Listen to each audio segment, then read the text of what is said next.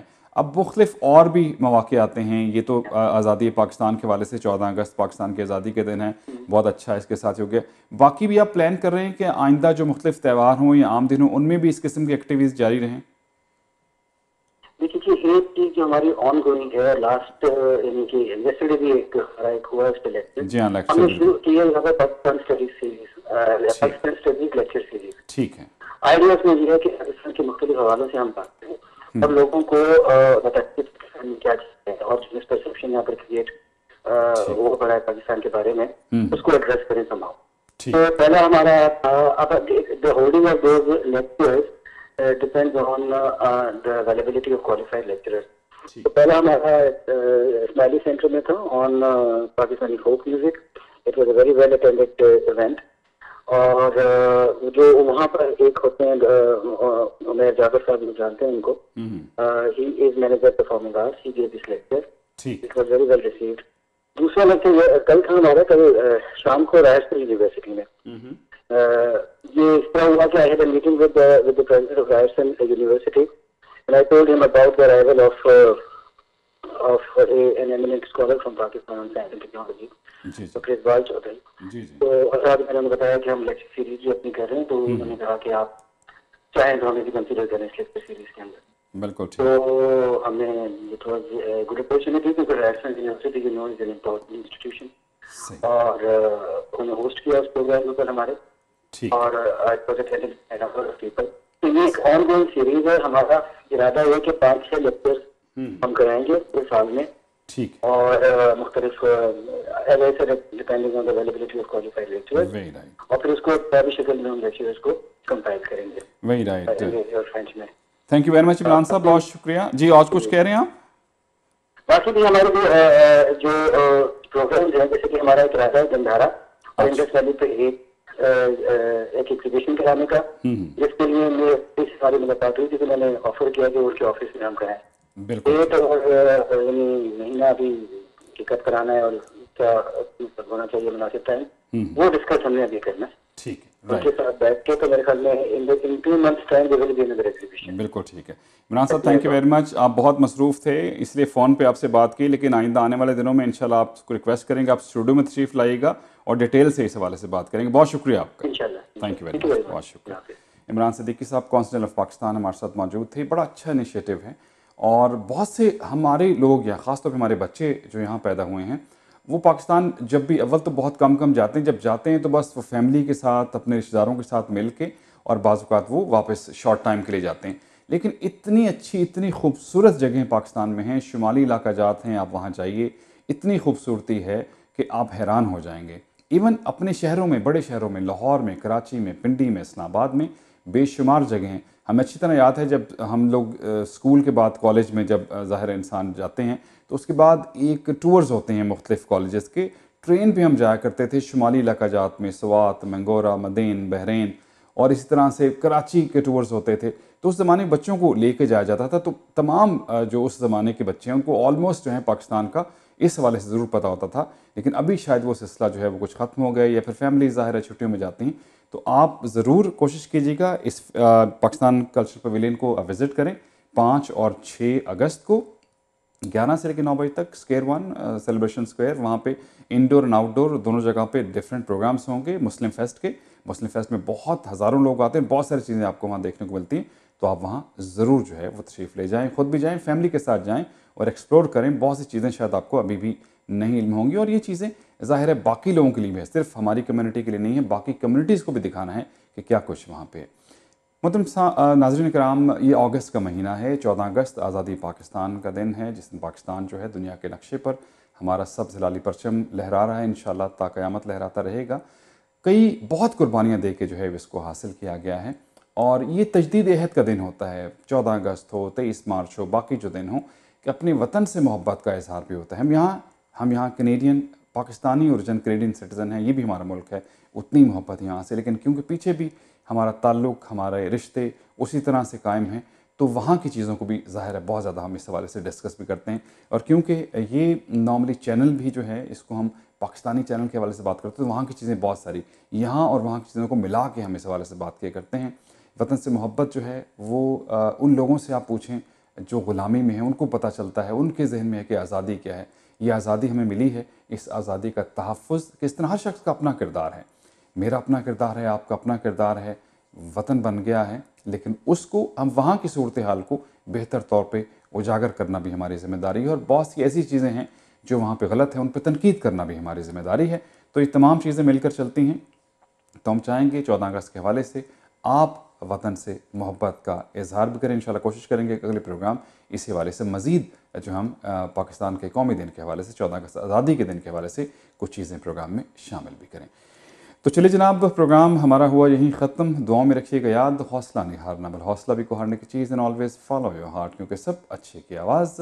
آپ ہم سے رابطہ کر سکتے ہیں، اسکرین میں ہمارے نمبر آلویز آتے رہتے ہیں. ہماری ویب سائٹ پہ بھی جا کے آپ جو ہیں ہم سے فیڈ بیک اپنا دے سکتے ہیں، اور فون پہ بھی رابطہ کر سکتے ہیں. بشرط زندگی انشاءاللہ ہماری آپ کی ملاقات ہوگی اب منڈے کو رات 10 بجے.